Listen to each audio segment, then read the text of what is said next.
Paul Janssen, Manager of Turner Hopkins Immigration Specialist, and joining me this evening is Dawn Headey. Dawn is Manager and owner of Coach to Success.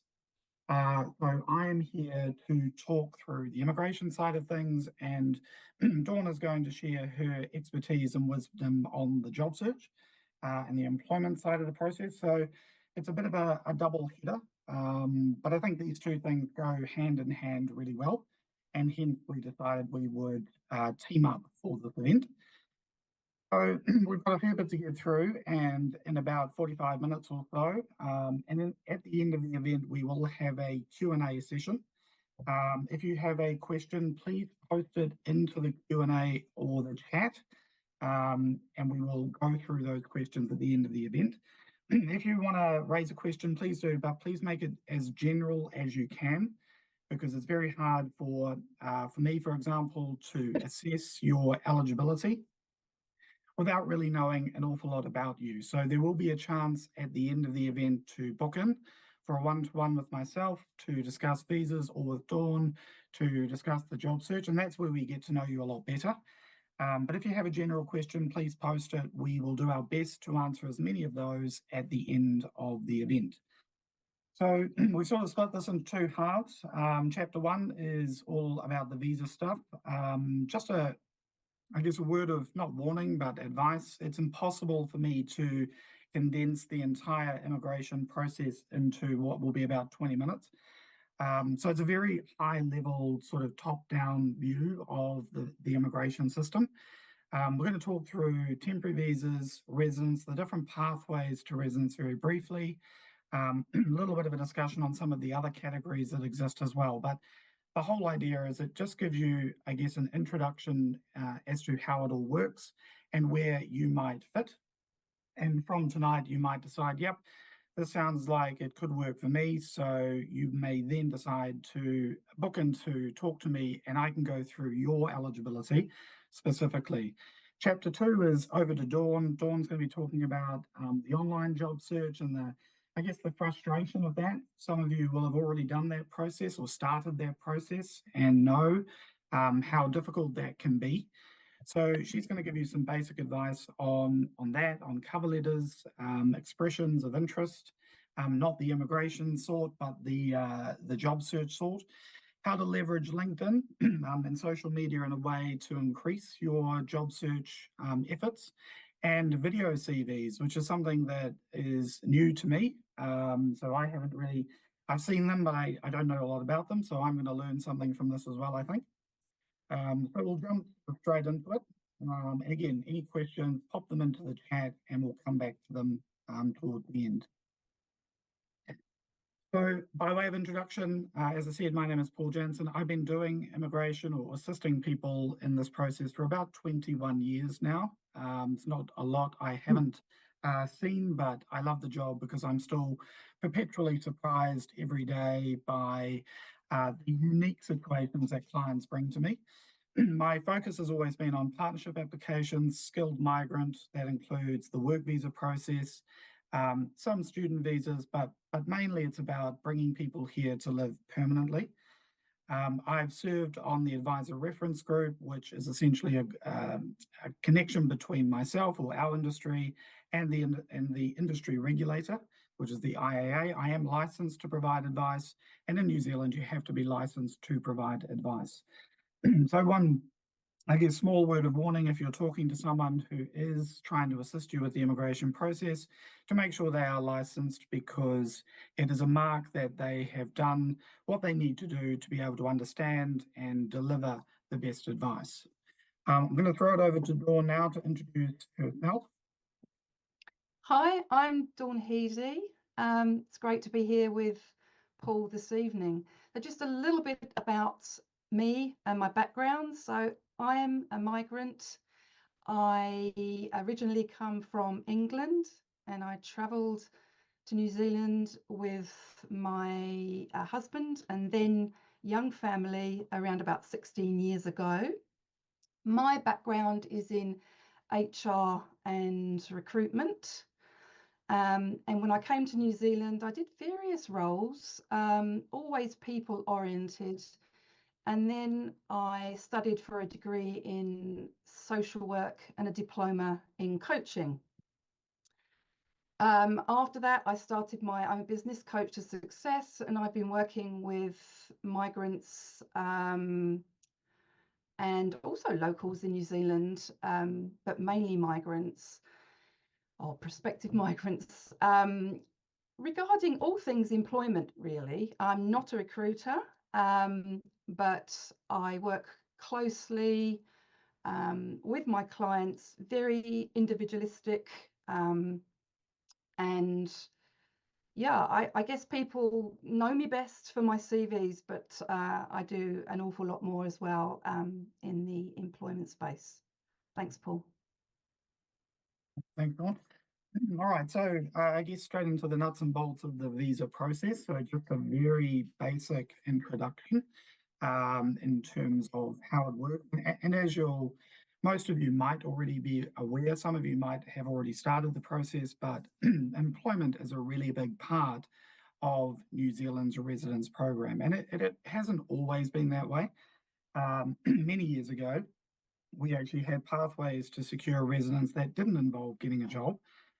If you were skilled enough, you could apply, and if you made it through the process, you could get residence and move to New Zealand. But that has changed, and certainly, over the last 10 years, the move towards a job offer part or job offer driven process has been really, really important.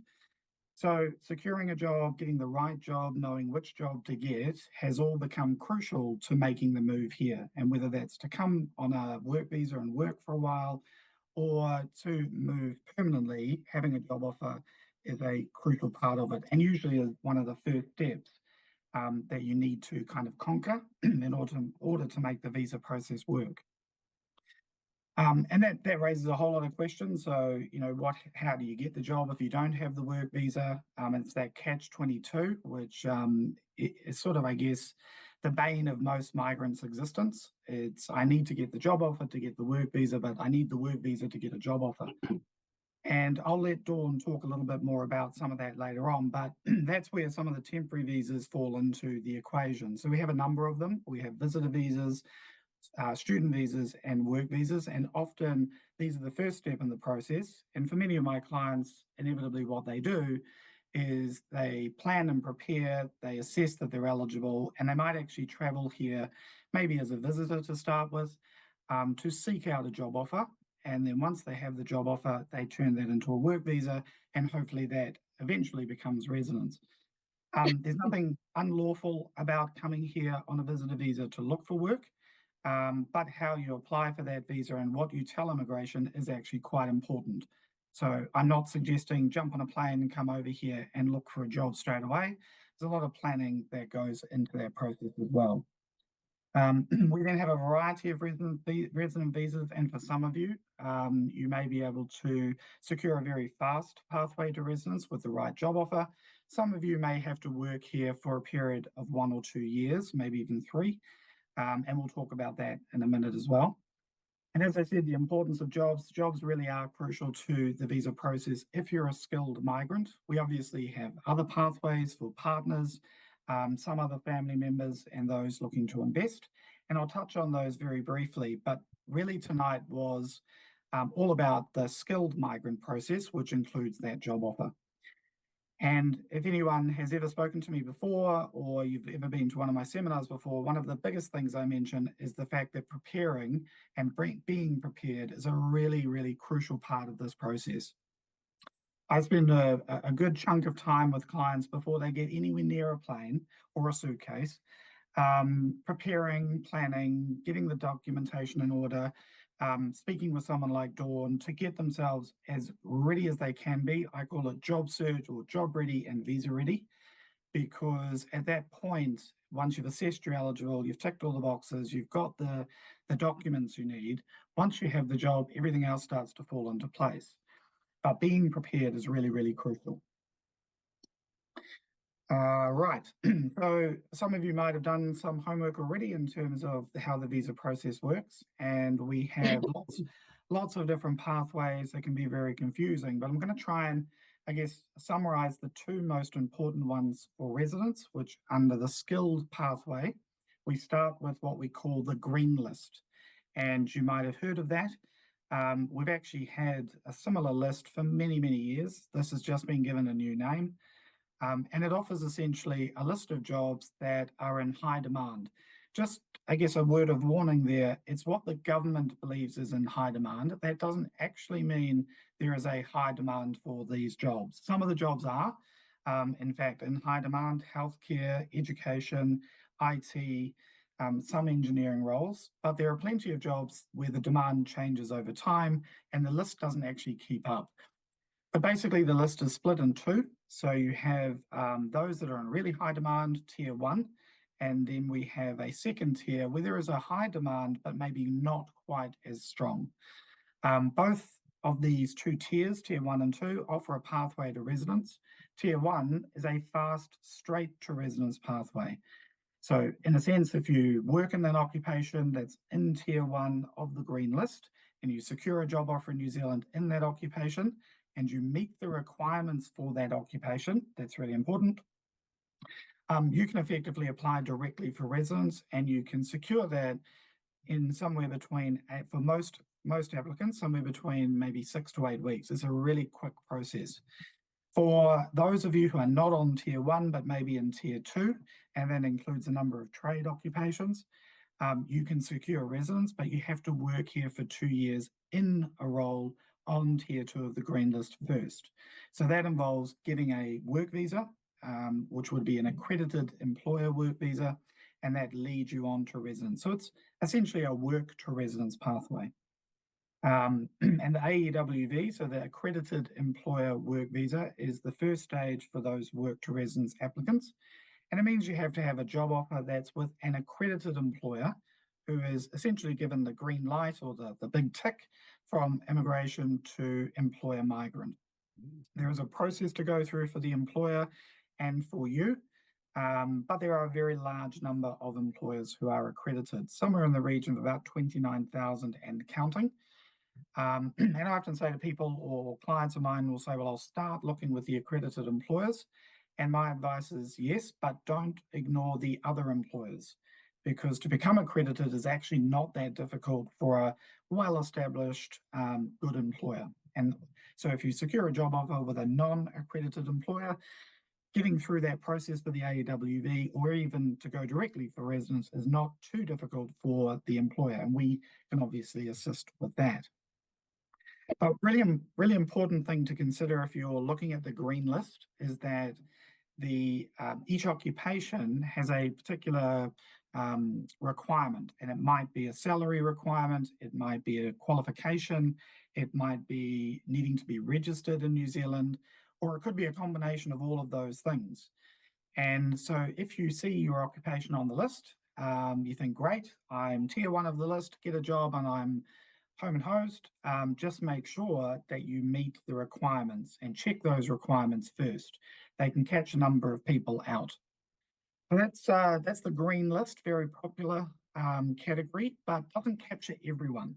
And often I have a lot of people who approach me and say, but my job's not on the green list, can I still migrate? And the short answer is absolutely you can, because for everyone else who's not on the green list, we have the points-based system. And the points-based system has been around for decades. In fact, we were one of the first countries in the world to adopt a points-based migration system. Australia followed reasonably shortly thereafter, UK and Canada as well. And we've modified this thing over the years so many times, I can't keep up with them. But the most recent change was October of 2023, when we rolled out the current points-based system, which is actually a very simplified version of what we've had in the past. And we've actually boiled it down to 6 points, just 6. And you essentially get points. You must have a job offer. That's the first point.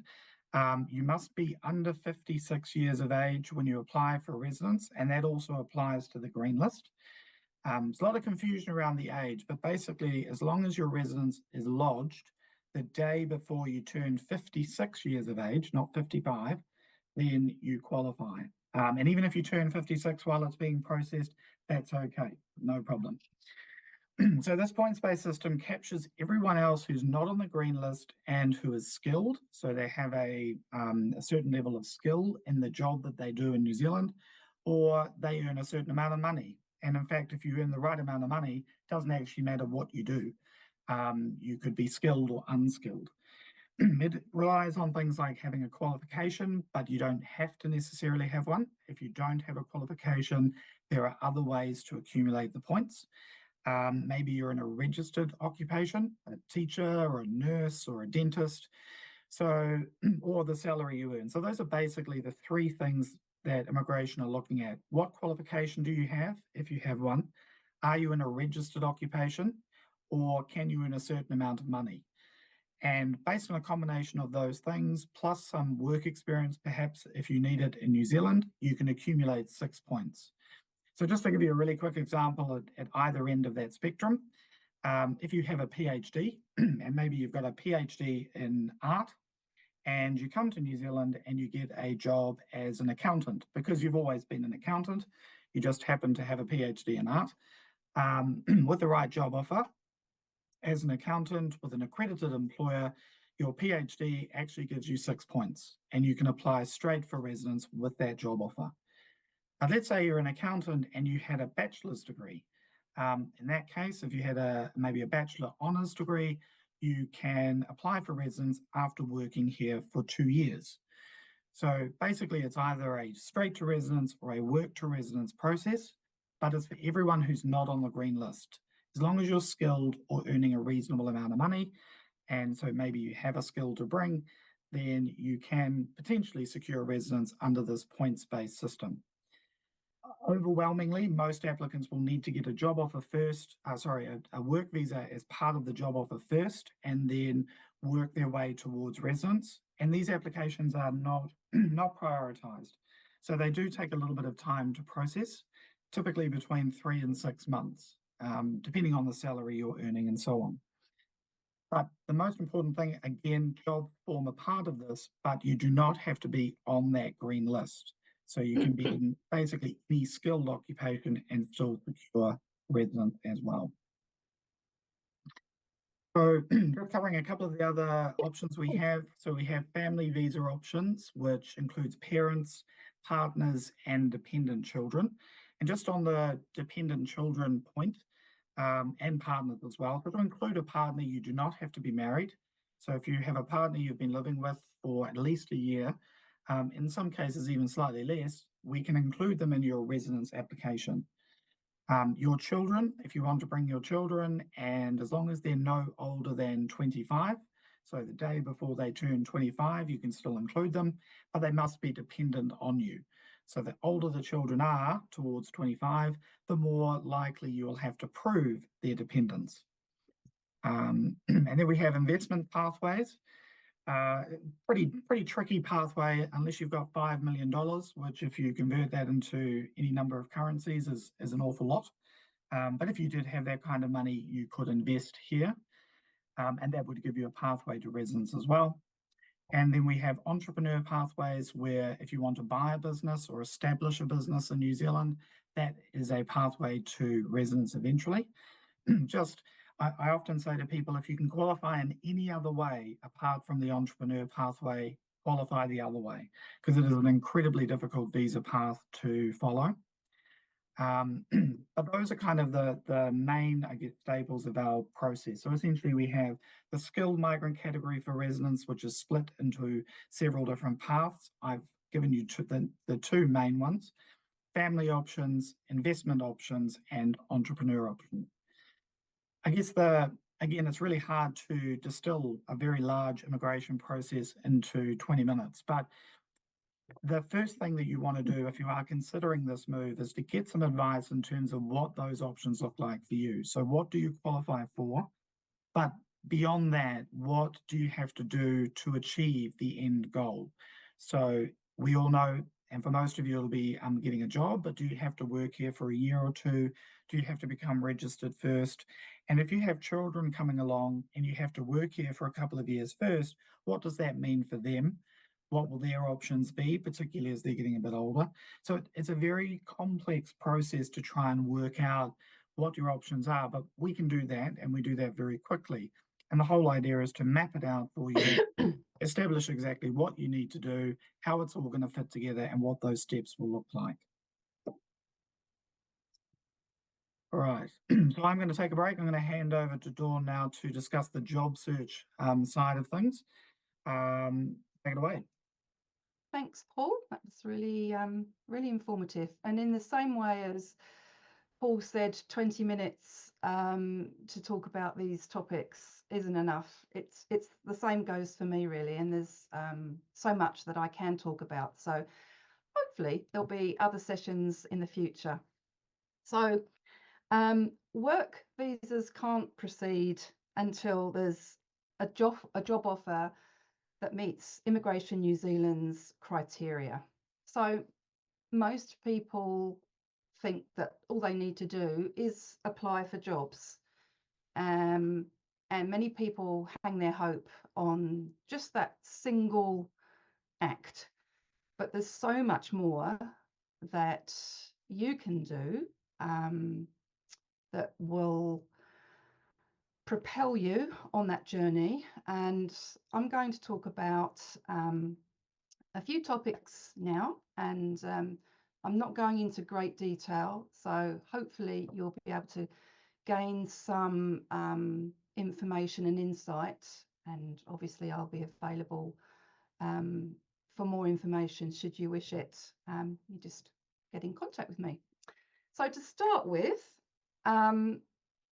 what actions should you be taking before making online job applications? So the big message here is do your homework. So you need to make sure that the company you are applying to is accredited by Immigration New Zealand to hire migrants under the Accredited Employer Work Visa Scheme. You can check a company's accreditation using on the Immigration New Zealand website. There's an accreditation tool that you can use to check. However, not all jobs posted by accredited employers are open to overseas applicants. More confusion. So what can you do? You must check first before applying for roles to avoid so much wasted time and effort. So how do you do that? First, call the hiring manager or the HR department to ask if the job is open to overseas candidates to apply. That's a very big thing. So if the answer is no, that's it. You've wasted no more time. If you are eligible to apply, you can take that opportunity to briefly introduce yourself and say why you are suitable for that role. Any chance you get to promote yourself, you should do so enthusiastically. So in essence, focus on quality applications over quantity when you're applying. Tailor your application to roles that are open to overseas candidates rather than just blindly applying for jobs.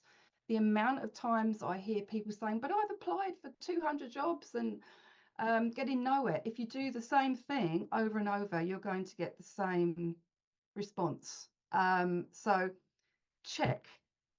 First of all, check and make sure that the job that you want to apply for is open for you to apply for. Okay, so moving on now to cover letters. Why tailoring your cover letter every time is vital. Now, cover letters are as important as your CV, but that is often overlooked by people. So you should avoid just repeating your CV wording in the letter and highlight your relevant skills and that match with the advert or the job description. These skills are known as keywords. An applicant tracking software scans for them on platforms like Seek and others. So for those who don't know, applicant tracking software, or ATS, helps companies manage job applications by searching for particular information on an applicant's CV or cover letter. So, not including your relevant skills or keywords, that could prevent you or prevent your application from going further right at the very start.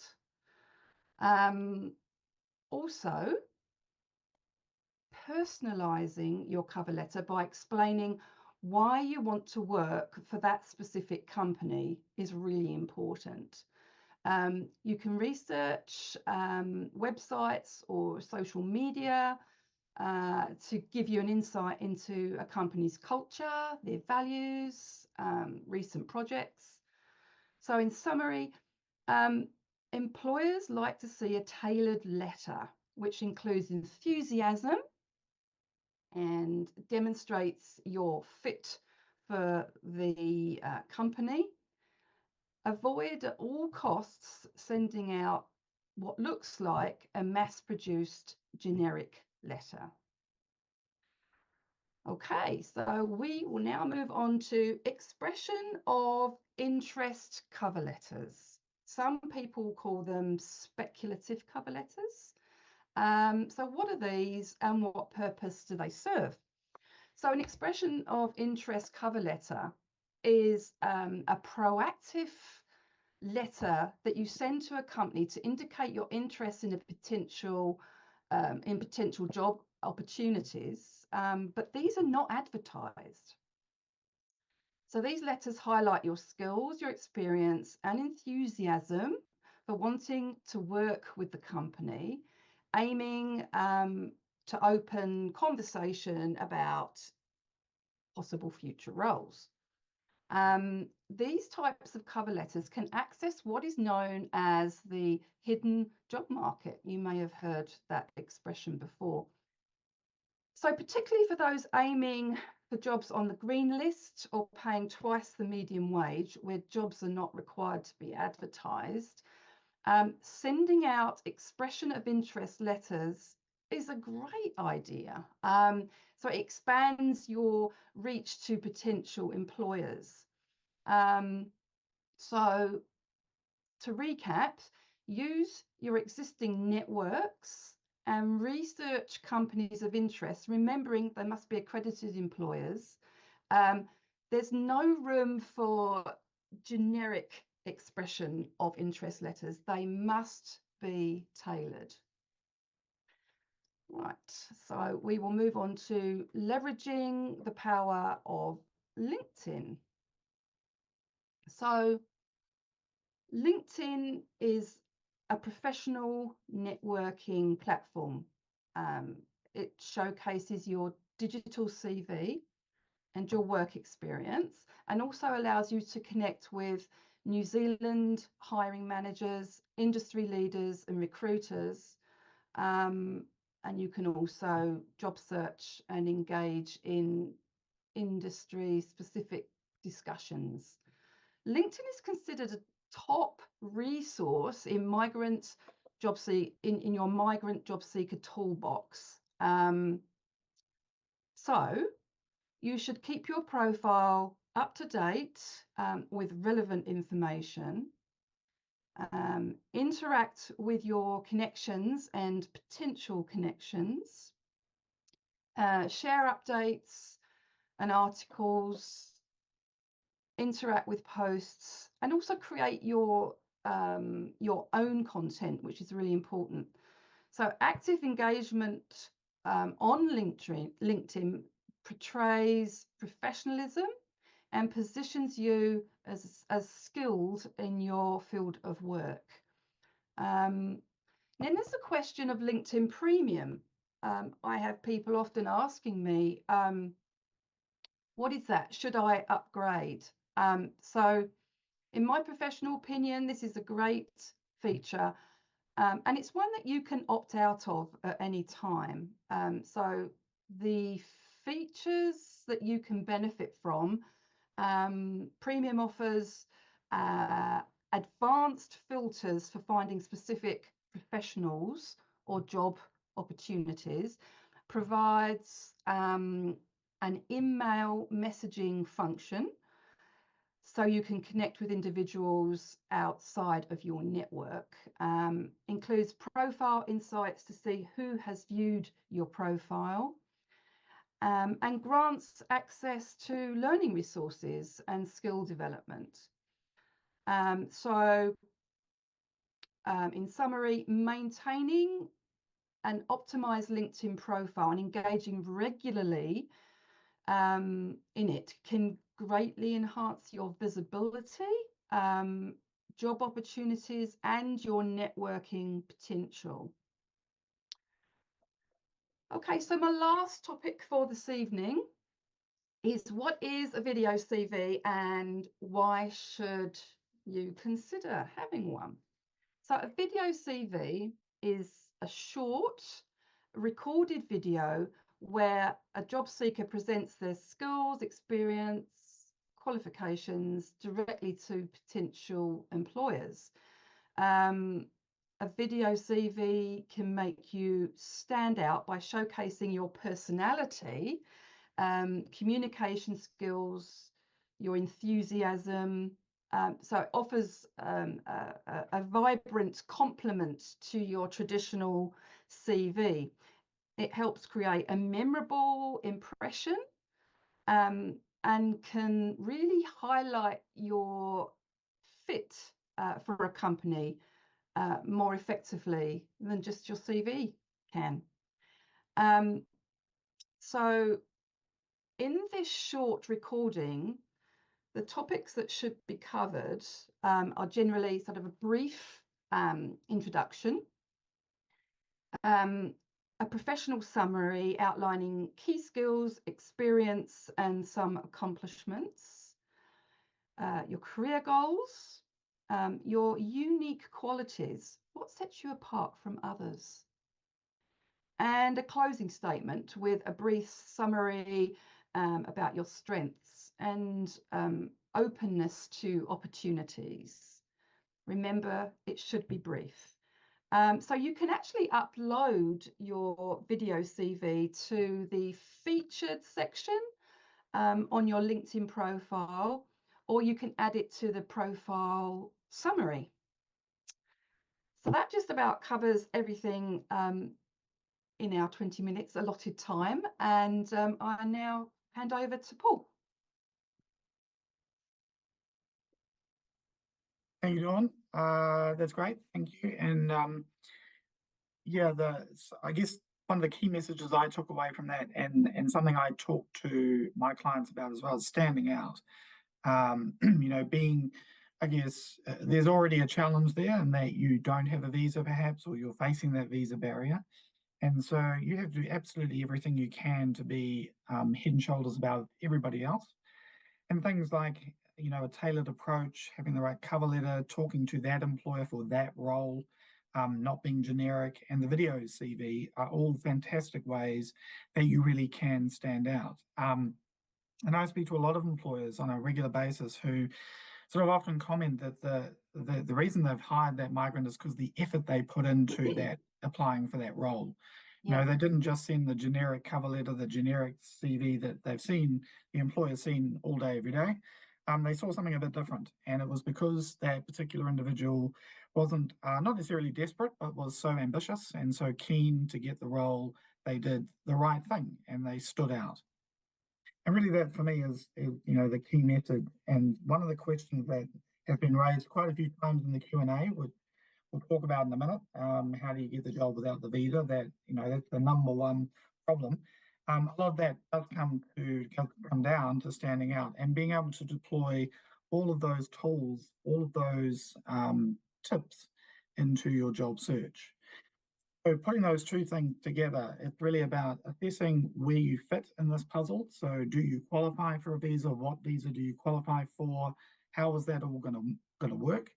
And then understanding the job search part of it and having someone like Dawn to, I guess, highlight those things you can do differently to make you stand out and to make your approach a bit different. I guess one thing I'll just circle back to is, and Dawn, I think you possibly agree, or hopefully you'll agree, that location is a big part of it. And inevitably applying for jobs offshore is a lot harder than trying to do that onshore. Simply because New Zealand is a small country and we're still very much about meeting people and being introduced and getting to know them. So being here can make a world of difference. You can do a lot of work from offshore to build your networks, to develop your LinkedIn profile, to kind of get the foundation going. And some of you will be lucky enough to turn that into a job offer, which is fantastic. But a big chunk, and probably the majority of the people I work with, inevitably have to come here, whether that's for a longer period or even just to come and do interviews. So being prepared for that is also quite important. I think what I would add to that, Paul, is I completely agree with what you're saying. But what happens, I find in a lot of cases, is when people come to New Zealand, they've come on their visitor visa, they haven't actually sort of prepared prior. They're now ready. They've arrived and they now want to meet with employers. But they could have done a lot of that legwork before they left. And I always say to people, you've got a limited amount of time in New Zealand. You have to make the most of every minute. So what you can do before you come to get prepared for that is vitally important. Yeah, yeah, absolutely. And from the, from the visa perspective as well, that ties in, because to give you a really a simple example of someone I worked with who was very keen to move ahead, and I said, look, your biggest problem is actually not going to be finding a job. It's going to be which one do you take, because your occupation is in such demand.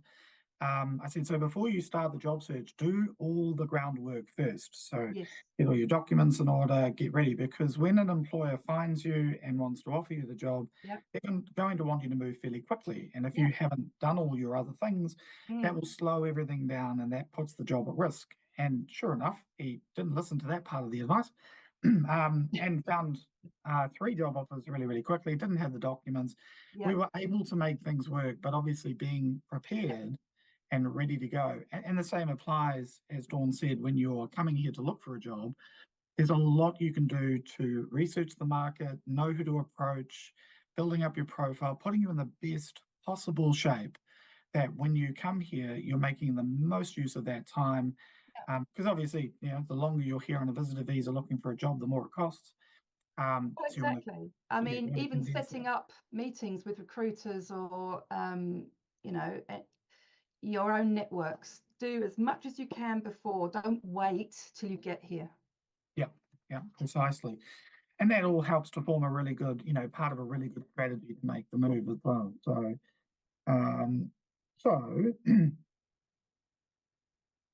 it kind of almost brings us to the Q&A section. So just look, if you have a question, pop it into the Q&A now, and then we'll get to it. And from here, as we mentioned at the start, what we will do is at the end of this event, I'll email everybody. And if you are interested in booking in, you can approach myself or Dawn directly. And you can book in a session with us to discuss your eligibility, the job search, go into a little bit more detail. But we'll jump into a few questions, and there are quite a few coming through, which is great. I'll read them out, Dawn. If it's for you, I'll throw it through, and if it's for me, I'll tackle it. Here's an interesting one. Are we going to share access to this video at the end of the event? Yes, I am recording. I am recording it, so we may make, depending on what we think of it once we've reviewed it, we may make it available to people online. So stay tuned. But someone has asked that inevitable question of the job, visa, job. And there is really no simple answer to that. Unfortunately, there is no magic solution to that fix.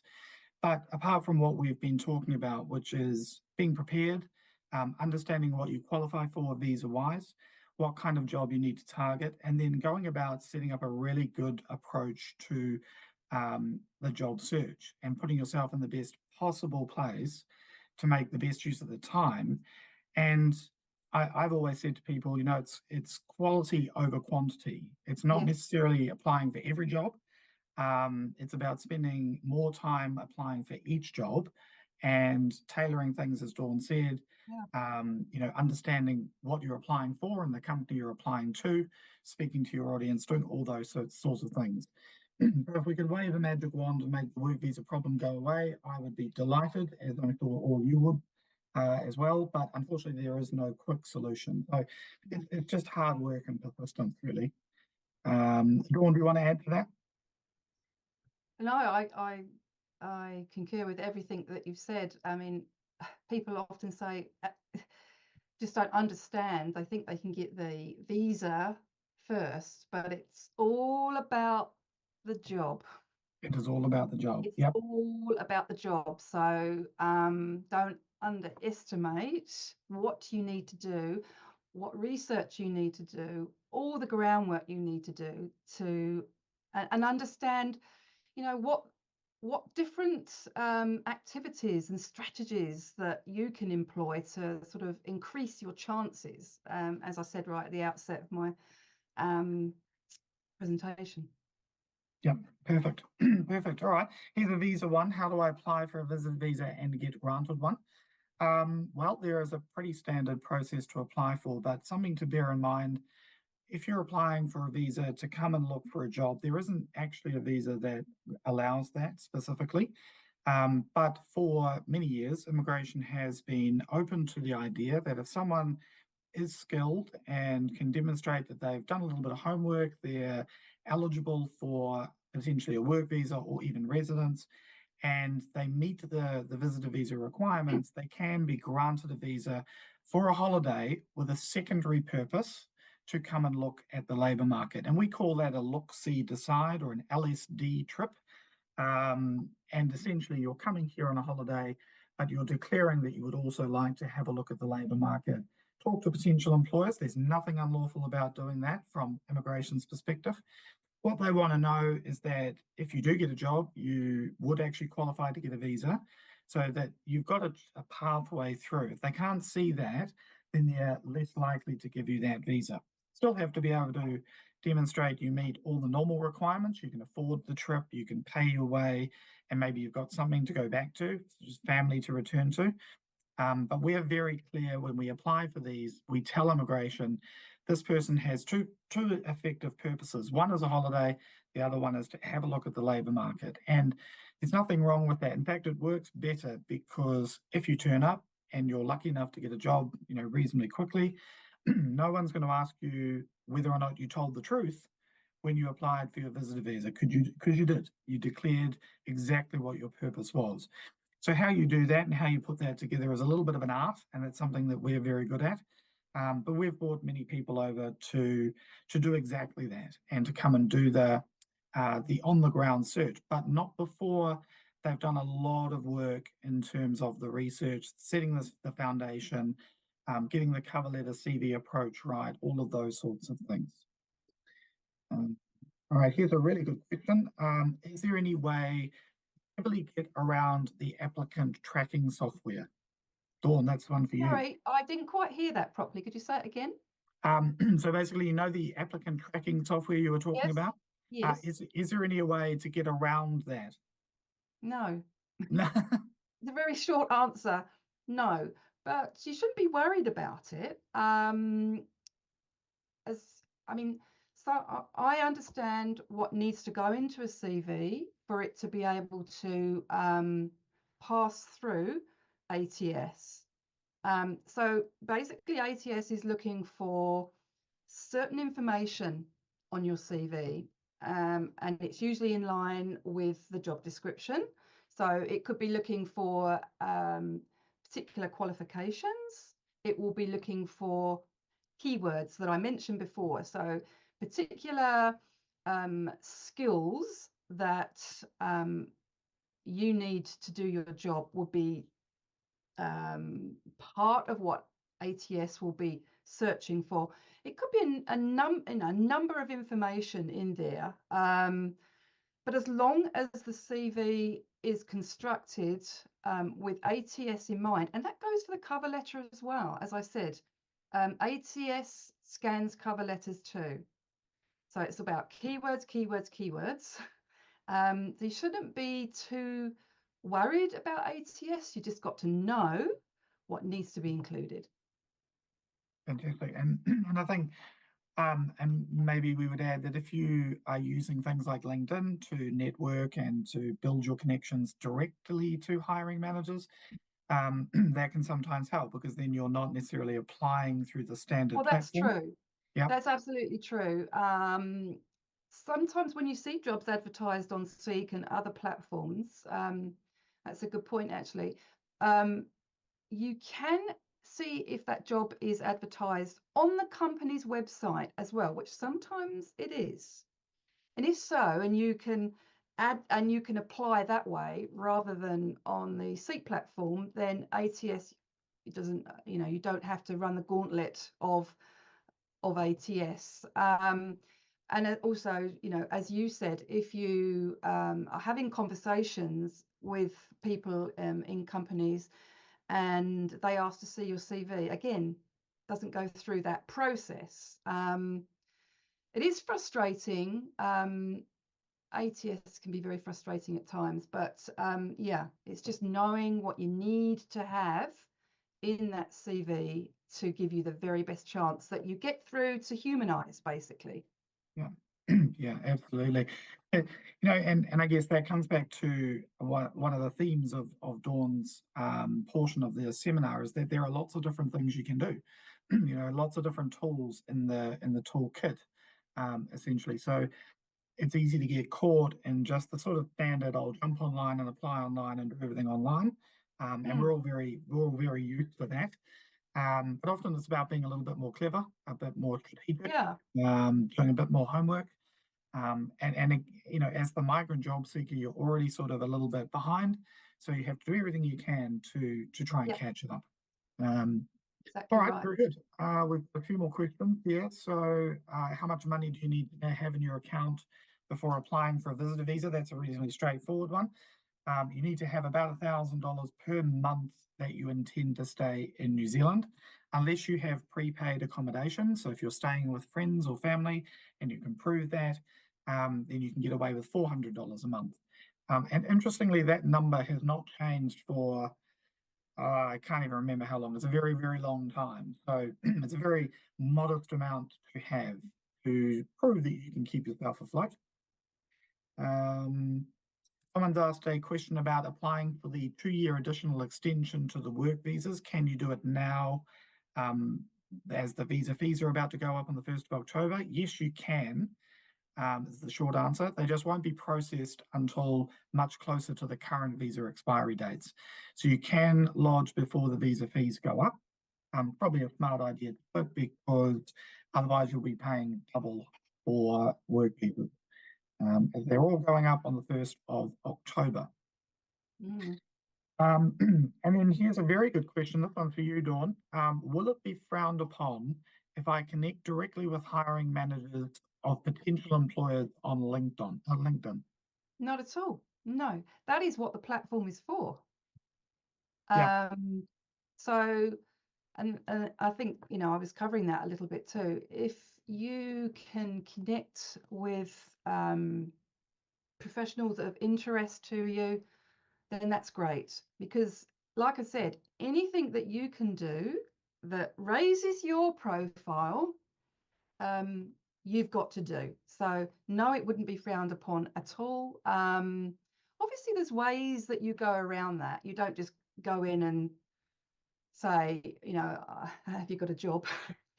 It's like any relationship, you have to nurture it, and obviously be interested in them and the business, and ask sort of appropriate questions and build on that relationship. Yeah, no, that's a great idea. Yeah, I think that's a really good point as well, because it's quite tempting to just dive in there and say, look, I've seen your job, can I apply, sort of thing. But that might not be the best first approach. Maybe just a You know, I'd love to know a little bit more about what you do. I'm thinking about making the move. Mm. I'm in the same industry. I'm trying to learn. And I would say most employers in New Zealand would be quite happy to have that kind of conversation. Yes. Yeah, And then definitely. from there, you know, once they get a sense of you having those skills, you can slowly build towards the inevitable big question. A little bit like, I guess, like dating. You I know, knew you were going to say that. didn't I had to go there. But you know, you take it slow and steady, and eventually you'll be on your second, third date before you know it. And it is just all about relationship building. And New Zealand's very much like that. You know, Yeah.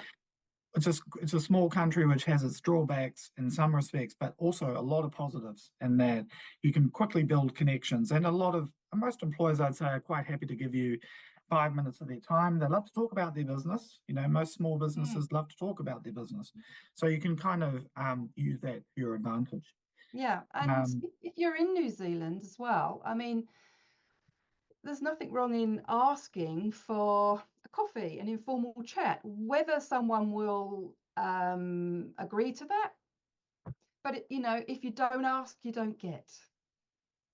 yeah, yeah, exactly. And don't be disheartened when you're No, doing this process, you know, that you get brush it knocked off back. and move on. Yeah, Yeah, because you will. And I always say to people, it's almost like the perfect sort of lottery because you'll get 99 no's and one yes, but you only need one yes. You only know, one. that's all you need. So, That's exactly right. in 20 odd years of seeing people go through this, I've had and that number one question comes up: work visa, job, etc. But people do get through that process, and the proof in that pudding, I guess, is the number of people who get work visas here every year, and then go on to get residence as well. It does actually work. Yes. It's just you've got to be very persistent. You've got to have a thick Yep. skin, and Yep. you've got to Thick keep skin. trying. Yes.